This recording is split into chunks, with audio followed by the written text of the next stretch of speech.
नमस्कार दोस्तों। कैलाश मानसरोवर का रास्ता रोककर चाइना रास्ते में ही मिसाइल बेस बनाना शुरू कर दिया है। ये सैटेलाइट इमेज से पता चला है कि चाइना रास्ते में ही मिसाइल बेस बना रहा है। आखिर चाइना की इसके पीछे मंशा क्या है? अब क्या शिव भक्त यानी जो कैलाश मानसरोवर पर जाने वाले भारतीय तीर्थयात्री हैं, इन्हें दूरबीन से दर्शन करने की आवश्यकता होगी? आखिर चाइना चाहता क्या है? कि भारत से चाइना क्या चाहता है? क्या चाइना की भारत के खिलाफ कोई नई चाल है? इस सारे मुद्दे को समझेंगे डिटेल से, तो बने रहिए वीडियो के लास्ट तक। जो लोग चैनल पर नए हैं प्लीज चैनल को सब्सक्राइब, लाइक और शेयर जरूर कीजिएगा। आइए समझते हैं। 2020 से चलते हैं, स्टार्ट करते हैं। 2020 के बाद ये लगातार पांचवा वर्ष है, ये लगातार पांचवा वर्ष है जब चीन भारतीयों को कैलाश मानसरोवर जाने से रोक रहा है। अभी भारत से कैलाश मानसरोवर जाने के दो रास्ते हैं। भारत से कैलाश मानसरोवर जाने के दो रास्ते हैं। एक है उत्तराखंड राज्य है भारत का, वहां से एक लिपू लेक पास है, लिपू लेक पास या लिपू लेक दर्रा है वहां से। दूसरा सिक्किम जो भारत का राज्य है, सिक्किम से एक पास यानी दर्रा है जिसे नाथुला पास या नाथुला दर्रा के नाम से जाना जाते हैं। यानी कि दो है, एक है लिपू लेक, एक है नाथुला। दो जगहों से भारत के जो तीर्थ यात्री हैं वो पहुंचते हैं कैलाश मानसरोवर। आखिर कैलाश मानसरोवर भारत के लिए कितना ज्यादा महत्व रखता है, इस सारे मुद्दे को समझते हैं। 15 जुलाई 2024 को मोदी सरकार 3.0 यानी जो पीएम मोदी की सरकार बनी है 3.0, उसमें जवाब मांगा गया था आरटीआई के थ्रू। तो आरटीआई के तहत जवाब मांगा गया था कि आखिर भारत के जो तीर्थयात्री हैं वो कैलाश मानसरोवर क्यों नहीं जा पा रहे हैं। तो भारत सरकार के द्वारा यानी कि जो मोदी सरकार है 3.0, उसके द्वारा जवाब दिया गया कि चीन इस इलाके में एक मिसाइल साइट बना रहा है और रास्ता रोक कर रखा है। तो जो दो रास्ते हैं, इन दो रास्तों के बारे में समझ लेते हैं और कैलाश मानसरोवर के बारे में समझेंगे। फिर 8 पॉइंट में समझेंगे, पूरे मुद्दे को डिटेल से 8 पॉइंट में समझेंगे। 8 पॉइंट, ये पॉइंट क्वेश्चन और आंसर के फॉर्मेट में होगा। ये आखिर इतना इंपॉर्टेंट कैलाश मानसरोवर की क्यों है, पहले जान लेते हैं कैलाश मानसरोवर की थोड़ा सा एक ब्रीफ में। कैलाश मानसरोवर समुद्र तल से अगर इसकी ऊंचाई की बात किया जाए तो 21.77 हजार फीट इसकी ऊंचाई है। यहाँ दो रास्ते हैं। दो रास्ते कौन कौन से हैं? एक तो है जो लिपू लेक दर्रा है, इससे कैलाश जो मानसरोवर है इसकी दूरी कितनी है? मात्र 65 किलोमीटर से, यानी यहाँ से बहुत कम डिस्टेंस में भारत के जो तीर्थ यात्री है आसानी से पहुंच सकते हैं। दूसरा है नाथुला पास। यहाँ से अगर दूरी की बात किया जाए तो 802 किलोमीटर है, यहाँ से दूरी 802 किलोमीटर है, यानी नाथुला पास से आसानी से पहुंच सकते हैं। भारतीयों के लिए एक तीसरा रास्ता भी है। ये तीसरा रास्ता कौन सा है? तीसरा रास्ता है नेपाल की जो कैपिटल यानी राजधानी है लिपू लेक, यहाँ पर देख सकते हैं काठमांडू।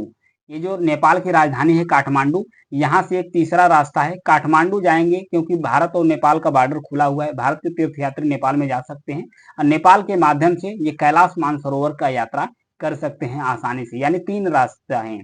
नेपाल की जो राजधानी काठमांडू है, कैलाश मानसरोवर से अगर इसकी बात किया जाए तो 500 किलोमीटर के डिस्टेंस पर है। 65 किलोमीटर लिपू लेक से इसकी दूरी है, 802 किलोमीटर दूरी है किसका? नाथुला से, लेकिन 500 किलोमीटर दूरी उसकी है। तो आइए इन 5 सवालों में चलते हैं, ये 8 पॉइंट में चलते हैं कि 8 पॉइंटों में क्या समझ में आता है। इस 8 पॉइंट में सवाल और जवाब पूछते हैं। कैलाश मानसरोवर कहाँ स्थित है, इसकी क्या महत्व है? कैलाश मानसरोवर ज्यादातर एरिया तिब्बत में है। जो कैलाश मानसरोवर है इसका जो ज्यादातर एरिया है तिब्बत में है। फिलहाल जो तिब्बत है, पहले तो एक स्वतंत्र देश हुआ करता था, लेकिन फिलहाल ये चाइना के कब्जे में है। जो मानसरोवर है ये तिब्बत में स्थित है, ये चाइना के कब्जे में स्थित है। इस पर चीन अपना अधिकार बताता है। कैलाश पर्वत श्रेणी कश्मीर से भूटान तक फैली हुई है। यहाँ पर देख सकते हैं आप, कश्मीर से लेकर भूटान तक जो कैलाश मानसरोवर की जो श्रेणी है वो फैली हुई है। इस इलाके में लाहा चू और झोंग चू नाम की दो जगह हैं। इन दोनों जगहों के बीच में एक पहाड़ स्थित है। यहाँ पर देख सकते हैं लाहा चुंग नाम की दो जगह हैं, इसके बीच में एक पहाड़ स्थित है। ये शिवलिंग के आकार का पहाड़ है, ये पहाड़ ही शिवलिंग के आकार का है, जिसे कैलाश मानसरोवर के नाम से जाना जाता है। इसी में से जो उसके उत्तरी शिखर है, इसी जो पहाड़ी है इसका जो उत्तरी शिखर है, इसे ही कैलाश पर्वत के नाम से जाना जाता है। इस शिखर का आकार एक विशाल शिवलिंग जैसा है। उत्तराखंड के लिपू लेक से इसकी दूरी तो आप समझ सकते हैं कि कितनी दूरी है। वही दूसरे क्वेश्चन पर चलते हैं। क्वेश्चन नंबर दूसरा क्या कहता है? कैलाश मानसरोवर का महत्व क्या है और इसको लेकर अभी विवाद क्यों है? विवाद के बारे में समझने की कोशिश करते हैं। हिंदू धर्म में यह मान्यता है कि भगवान शिव अपने पत्नी, जो उनकी पत्नी है पार्वती, उसके साथ कैलाश पर्वत पर निवास करते हैं। यही वजह है कि हिंदुओं के लिए ये बेहद बेहद पवित्र स्थान माना जाता है। फिर उसके बाद जैन धर्म में भी मान्यता है कि जो जैन धर्म के प्रथम तीर्थंकर थे, जिनका नाम था ऋषभनाथ, उन्हें यहीं पर यानी जो कैलाश मानसरोवर है वहीं पर उन्हें मोक्ष की प्राप्ति हुई थी। तो ये जैनों के लिए भी काफी महत्वपूर्ण हो जाता है।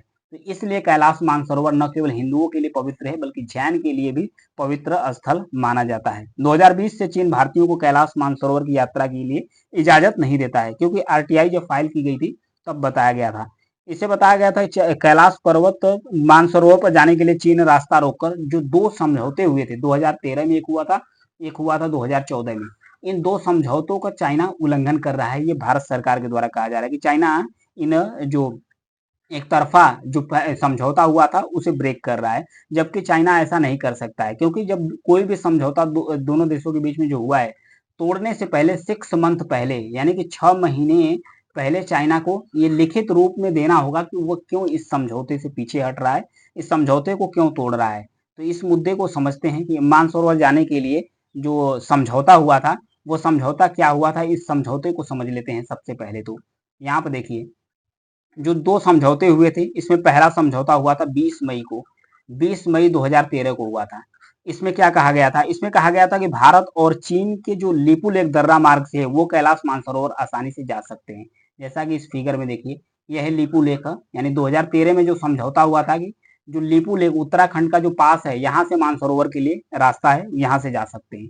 फिर वहीं 18 सितंबर 2014 में एक दूसरा समझौता होता है कि जो सिक्किम का नाथुला पास है, इससे जो भारत के तीर्थयात्री है ये आसानी से जा सकते हैं। ये दोनों ही भाषाओं समान भाषाओं में समझौता हुआ था। 5 साल बाद, हर 5 साल बाद ये पुनः ये समझौता ऑटोमेटिक रूप से पुनः यानी रिन्यूअल हो सकता है समझौता। अगर कोई भी देश, दोनों देशों में से चाइना या भारत, दोनों देशों में से कोई भी समझौता को तोड़ता है तो 6 महीने पहले उसे अल्टीमेटम देना पड़ता है कि भाई 6 महीने पहले वो बता दिया कि क्यों वो समझौता को तोड़ रहा है।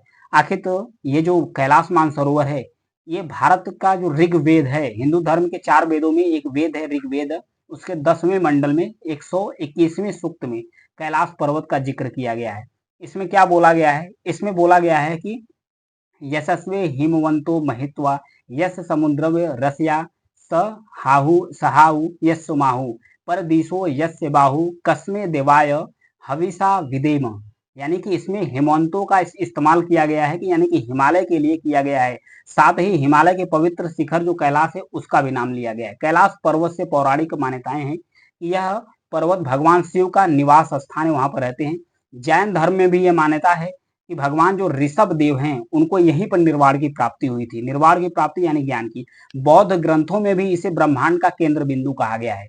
यानी भारत का जो हिंदू धर्म है, जैन धर्म है, बौद्ध धर्म है, तीनों का जो मान्यता है उसमें दिखाया गया है कि जो कैलाश पर्वत है, कैलाश मानसरोवर है, ये कितना पवित्र है, इसका महत्व कितना ज्यादा बढ़ जाता है। ये समझौता हो गया। फिर अगले पॉइंट, अगले सवाल पर चलते हैं। चौथे क्वेश्चन नंबर 4 है। इसमें कहा गया है कि क्या नेपाल से होकर भारतीय कैलाश मानसरोवर जा सकते हैं? इसके लिए चीन को वीजा देना होगा कि नहीं होगा? ये जरूरी है कि नहीं है? तो जाहिर सी बात है कि नहीं जा सकते हैं। उसके लिए भी वीजा लगेगा। कैसे लगेगा इसको समझने की कोशिश करते हैं। यहाँ पर देखिए, किसी भी रास्ते से कैलाश मानसरोवर जाने के लिए भारतीयों के पास चीन का वीजा होना जरूरी है। अगर चाइना का वीजा होगा तभी जा सकते हैं, अन्यथा आप उस रास्ते से नहीं जा सकते। भारत से कैलाश मानसरोवर जाने के लिए 2 रास्ते हैं और तीसरा रास्ता है नेपाल। नेपाल के अखबार काठमांडू पोस्ट ये क्लेम करता है कि पिछले साल नेपाल से होकर कैलाश मानसरोवर जाने के लिए 50,000 यात्रियों को चीन की इजाजत नहीं दी। जो 50,000 यात्री थे, तो इजाजत मांगा था, नेपाल ने मांगा था कि नेपाल के माध्यम से जा सकते हैं। तो चाइना ने मना कर दिया, सीधे मना कर दिया कि नहीं, जो भारतीय तीर्थयात्री है वो यहाँ से नहीं जा सकते, नेपाल के माध्यम से भी नहीं जा सकते, जब तक चाइना अनुमति नहीं देगी। चाइना अनुमति देगा, चाइना का जो वीजा होगा वो जब कंप्लीट होगा तभी चाइना यहाँ से जा सकता है। तो आइए एक नजर डाल लेते हैं कि तीर्थ यात्रा कब से स्टार्ट होती है। यात्रा का जो समय जून से सितंबर में शुरू होता है।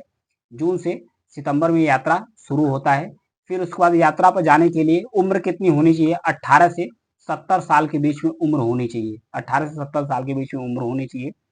इसमें समय कितना होगा, खर्च कितना आएगा? खर्च तो आएगा लगभग 2.5 लाख रुपए लगता है मानसरोवर यात्रा करने के लिए। चीन ने इसकी जो वीजा यात्रा है वो बढ़ा दिया है। उत्तराखंड के लिए लिपू लेक दर्रे से होकर जाने में समय कितना लगता है? जिसमें यात्रियों को 3 दिन तक दिल्ली में ट्रेनिंग दी जाती है। 3 दिन तक दिल्ली में ट्रेनिंग दी जाती है और उसके बाद 24 दिन का समय लगता है मानसरोवर कैलाश यात्रा पर जाने के लिए लिपू लेक दर्रे से, यानी जो उत्तराखंड में स्थित है। वही सिक्किम का जो नाथुला दर्रा है उससे जाने के लिए इन्हें कितने दिन लगता है? 21 दिन लगता है। 3 दिन की ट्रेनिंग दी जाती है, दिल्ली के अंदर दी जाती है। उत्तराखंड के लिपुलेख दर्रे से होकर जो समय लगता है, पैसा लगता है 1.80, यानी कि 1,80,000 रुपये लगता है लिप उत्तराखंड से जाने के लिए मानसरोवर के लिए। वहीं अगर सिक्किम का जो नाथुला दर्रा है उससे होकर मानसरोवर यात्रा करने के लिए जो पैसा लगता है वो लगता है 2.5, लगभग 2.5 लाख रुपए लगता है वहां पर जाने के लिए। 2.5 लाख रुपए वहां पर लगता है वहां जाने के लिए। तो ये था इसके बारे में, जो खर्च गिरता है उसके बारे में। और अगले क्वेश्चन की तरफ चलते हैं। 5वें नंबर के क्वेश्चन क्या पूछता है? चीन भारतीयों को कैलाश मानसरोवर जाने पर क्यों रोकता है? सबसे बड़ा सवाल कि चाइना आखिर रोक क्यों रहा है। तो इसके बारे में समझेंगे कि चाइना क्यों रोकता है। जो जरूरी डॉक्यूमेंट्स होते हैं इसके बारे में जान लेते हैं। पासपोर्ट होना चाहिए, वीजा होना चाहिए, एड्रेस प्रूफ होना चाहिए, पासपोर्ट साइज की फोटो होनी चाहिए, मेडिकल सर्टिफिकेट होने चाहिए। अगर इतने डॉक्यूमेंट्स आपके पास हैं तो आप कैलाश पर्वत पर मानसरोवर की यात्रा के लिए आसानी से जा सकते हैं। आइए समझते हैं। पहली बात यह है कि जो चीन है ये फैसला लेने के लिए स्वतंत्र है, क्योंकि तिब्बत उसके कब्जे में, तिब्बत चाइना के कब्जे में। तो चीन ये फैसला लेने के लिए स्वतंत्र है कि कौन सा देश हमारे यानी कैलाश मानसरोवर पर आएंगे नहीं आएंगे, ये वो डिसाइड कर सकता है। चाहे किसी की धार्मिक भावनाएं आहत हो नहीं हो। किसी धर्म स्थल पर जाने के लिए अगर कोई इंटरनेशनल कानून नहीं है बल्कि उस देश का कानून लागू होता है। कल को पाकिस्तान भी चाहे तो जो करतारपुर साहिब कॉरिडोर से उसे भी बंद कर सकता है। तो जो सिख लोग हैं वो करतारपुर साहिब गुरु नानक देव का जो धर्मस्थल है वहां पर नहीं जा सकते हैं। तो यानी उस देश के कानून के अनुसार ही चल सकता है। तो तिब्बत जाहिर सी बात है, जो मानसरोवर कैलाश मानसरोवर पर्वत है वो तिब्बत के अंदर है, तिब्बत चाइना के कब्जे में है, तो चाइना का ही कानून इस पर लागू होता है। फिर उसके बाद सबसे बड़ी बात है, सबसे बड़ी बात यह है कि चीन यह बताने की भी कोशिश कर रहा है कि जो साउथ चाइना सी है, साउथ चाइना सी, वहां पर ताइवान और उसके बाद जो फिलीपींस है, ताइवान और फिलीपींस के बीच में विवाद है। फिलीपींस के बीच और ताइवान ताइवान फिलीपींस का विवाद है चीन के साथ, चीन के साथ विवाद है। तो ताइवान का सपोर्ट करता है भारत और फिलीपींस का सपोर्ट करता है भारत। तो चाइना यह बताने की कोशिश करता है कि अगर साउथ चाइना सी में ताइवान और फिलीपींस का भारत सपोर्ट करता है तो भारत को जो LAC है, LAC यानी कि लाइन ऑफ जो एक्चुअल कंट्रोल है, उस पर भारत को कई सारी दिक्कतों का सामना करना पड़ सकता है। यहाँ पर है LAC, LAC यानी line of actual, LAC line of actual control है, जो यहाँ से जाता है और अरुणाचल प्रदेश के बॉर्डर तक जाता है। तो यहाँ कई सारे दिक्कतों का सामना करना पड़ सकता है। तो इसी को लेकर वहीं 2019 में भारत सरकार के द्वारा जम्मू कश्मीर में जो आर्टिकल 370 था उसे भी रिमूव कर दिया है। इसको लेकर चाइना बहुत ज्यादा एग्रेसिव हो गया। उसी को लेकर चाइना गलवान घाटी में भारतीय सैनिकों से झड़प किया। कैलाश मानसरोवर वाले जाने वाली जो यात्रा है गलवान वैली में झड़प किया। उसके बाद जो कैलाश मानसरोवर पर जाने वाली जो यात्रा जो रूट होते हैं उसे ब्लॉक कर दिया। ब्लॉक करने के बाद चाइना ने अब फिर से वही काम करना शुरू कर दिया। यानी कि सैटेलाइट इमेज यहाँ पर देख सकते हैं, इससे पता चला है कि चाइना यहाँ पर मिसाइल बेस बना रहा है। मिसाइल बेस बना रहा है, यहाँ से चाइना मिसाइल दाग सकता है, चाइना आसानी से यहाँ से मिसाइल दाग सकता है। तो अगला क्वेश्चन क्या है? भारत सरकार कैलाश मानसरोवर यात्रा शुरू करने के लिए क्या प्रयास किया? तो 26 जून 2017 को आखिरी बार चीन ने यह बयान जारी किया था कि कैलाश मानसरोवर यात्रा को लेकर उसकी भारत सरकार के साथ बातचीत हो रही है। चीन ने अपने बयान में कहा कि लीपू लेक के रास्ते यात्री कैलाश पर्वत तक जा सकते हैं, लेकिन फिलहाल सिक्किम का जो नाथुला है उससे होकर मानसरोवर जाने के रास्ते पर रोक लगाई गई है। वही 1981 में लीपू लेक से होकर मानसरोवर जाने की यात्रा शुरू हुई थी। यानी 1981 में जो लीपू लेक से होकर मानसरोवर जाने की यात्रा शुरू हुई थी। नाथुला से होकर कैलाश पर्वत जाने पर पाबंदी दोनों देशों के बीच की जो सेना में झड़प हुआ था 2020 के बाद से वो उसे बैन कर दिया गया है कि यानी इधर से नहीं जाना है। फिर उसके बाद अगला क्वेश्चन, 7वां क्वेश्चन क्या कहता है? 7वां क्वेश्चन कहता है क्या चीन कैलाश मानसरोवर के पास मिसाइल तैनात करने की कोशिश कर रहा है? तो 2020 2020 में द प्रिंट ने अपनी एक रिपोर्ट में क्लेम किया था, दावा किया था कि भारतीयों को कैलाश मानसरोवर जाने से रोककर चीन यहां मिसाइल साइट बना रहा है। एक सैटेलाइट इमेज में भारतीय सीमा लिपुलेख से 100 किलोमीटर, यहाँ पर देख सकते हैं जो भारतीय सीमा लिपुलेख से लगभग 100 किलोमीटर दूरी पर ये बेस जो मिसाइल का साइट है ये दिखाई दिया है, यानी कि देखने को मिला है। चीन यहाँ से 300 किलोमीटर की दूरी तक हवा में मार करने वाली 300 किलोमीटर तक की दूरी तक का हवा में मार करने वाली जो मिसाइल है चाइना के पास, जिसका नाम है HQ-9, इस मिसाइल को आसानी से यहाँ से दाग सकता है। फिर उसके बाद लास्ट सवाल, यहाँ पर देख सकते हैं कि ये जो लिपुलेख पास है, ये लिपुलेख पास से आसानी से जा सकते हैं। फिर यहाँ आते हैं तो यहाँ पर देख सकते हैं जो नाथुला पास है, नाथुला पास के माध्यम से यहाँ पर जा सकते हैं मानसरोवर की यात्रा करने के लिए जा सकते हैं। ये कैलाश है, कैलाश पर्वत पर आप जा सकते हैं यात्रा करने के लिए। एक आखिरी सवाल जो सबसे जबरदस्त सवाल है, इसमें पूछा जा रहा है क्या जवाहरलाल नेहरू ने कैलाश मानसरोवर की जो जमीन है वो चाइना को सौंपी है? यानी कि जो कैलाश मानसरोवर की जमीन है, कहा जाता है कुछ लोगों के द्वारा कि जो कैलाश मानसरोवर है पहले भारत का हिस्सा रहा था, इसे नेहरू के द्वारा दिया गया था। इसमें कितनी सच्चाई है इसे जानने की कोशिश करते हैं। पहली बात, पूर्व राजदूत हैं पी रस्टोबदान, उन्होंने कहा कि आर्टिकल में उन्होंने लिखा कि कैलाश मानसरोवर और इसके आसपास का जो इलाका है 1960 के दशक तक भारत के अधिकार क्षेत्र में आता था। लद्दाख के राजा थे जिनका नाम था तसांग वांग नामग्याल, वो शासन करते थे इस एरिया पर, इस इलाके पर उनका शासन था। लद्दाख के जो राजा थे नामग्याल, उनका शासन था। फिर उसके बाद इस पूरे मानसरोवर वाले इलाके को मेंसर के नाम से जाना जाता था। ये जो पूरा मानसरोवर वाला इलाका है इसको किस नाम से जाना जाता था? मेंसर के नाम से जाना जाता था। इस पर जो राजा थे उनका नाम था तसा वांग नामग्याल, इनका नाम था। 1911 और 1921 की जनगणना में कैलाश मानसरोवर वाले इलाके में मेंसर गांव में करीब 44 घर रहते थे, 44 घर वहां पर मिलते थे। होने के बाद भी सरकार रिकॉर्ड में 1958 के बाद जम्मू कश्मीर समझौते ने मेंसर चीन के कब्जे में चला गया। यह इलाका चीन के कब्जे वाले लद्दाख तहसील के 110 गांव में शामिल थे। 1959 में, ध्यान रखिएगा, 1959 में पहली बार चीन ने अपने मैप में सिक्किम भूटान से लगे कैलाश मानसरोवर के बड़े हिस्से को अपने अधिकार क्षेत्र में दिखाया। भारत के प्रधानमंत्री जवाहरलाल नेहरू ने संसद के बाहर और संसद के भीतर जोरदार तरीके से विरोध किया था चाइना का, जोरदार तरीके से उन्होंने विरोध किया था। फिर 1961 की आधिकारिक रिपोर्ट में कैलाश के पास क्षेत्रों पर भारत के ऐतिहासिक, प्रशासनिक और राजस्व अधिकारियों का पूरा विवरण दिया गया, जिसमें चीन तब इसका विरोध नहीं किया था। 1947 की बात है, 1947 में 1947 में जम्मू कश्मीर रियासत से किए गए समझौते में मेंसर इलाके को चीन को दिए जाने का जिक्र नहीं किया गया है। मेंसर का जो इलाका है, मेंसर मतलब कैलाश मानसरोवर के आसपास का इलाका, मेंसर इलाके पर दावे को लेकर कोई कानूनी हल भी नहीं हुआ था। भारत का इस इलाके के साथ 300 सालों तक इतिहास जुड़ा है। यही वजह है कि मेंसर के मामले में भारत से बातचीत करने पर चाइना डरता है, चाइना इस बातचीत से दूर रहता है, क्योंकि जो मेंसर है ना, इस इलाके में भारत का करीब 300 साल पुराना इतिहास है, इसलिए चाइना उस चीज को डरता है। और सेकेंड बात क्या है? सेकेंड बात यानी दूसरी बात पर आते हैं। नेहरू मिथक और सत्य किताब के लेखक हैं जिनका नाम है पीयूष बबले। उनके मुताबिक उन्होंने कहा कि 1947 में, ध्यान रखिएगा, 1947 से पहले कैलाश मानसरोवर का जो इलाका है ये भारत का नहीं था, बल्कि तिब्बत का हिस्सा हुआ करता था। बबेले के मुताबिक नेपाल और भारत की तरह तिब्बत भी एक स्वतंत्र देश था।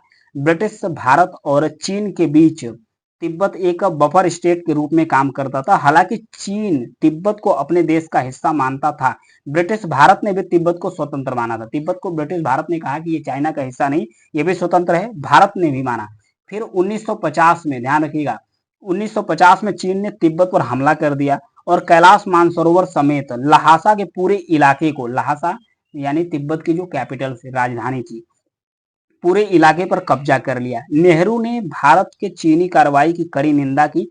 तिब्बत पर चीनी दावे को मान्यता देने से भी इनकार कर दिया कि ये चीन का हिस्सा नहीं है। इतना नहीं, नेहरू ने चीन के विरोध में जाकर दलाई लामा को भारत में शरण दी, भारत को धर्मशाला में शरण दी। निर्वासित हो गए थे तो 1959 में जो धर्मशाला है उसमें जो दलाई लामा उनको शरण दी और उनकी जो तिब्बती सरकार है उसकी स्थापना भी करवाई, चाइना से गुस्सा होकर। ऐसे में यह कहना कि जो नेहरू है कैलाश मानसरोवर के इलाके को चीन को सौंप दिया है, ये पूरी तरीके से गलत है, ये सही नहीं है, ये गलत है। क्योंकि नेहरू जी ने उस समय पुरजोर चाइना का विरोध किया था, संसद में भी किया था, संसद के बाहर भी किया था। इसी के एवज में जो दलाई लामा है, दलाई लामा को भारत में शरण दिए और वहाँ उनको तिब्बती जो सरकार है वो इस्टैब्लिश करवाई थी पंडित नेहरू के द्वारा। ये कहना गलत होगा। तो ये था मानसरोवर यात्रा से संबंधित। चाइना क्यों रोक रहा है, कैलाश पर्वत का भारत के लिए महत्व कितना है, इसके बारे में था। और ये था इसके बारे में पूरी तरीके से न्यूज एनालिसिस। Thank you.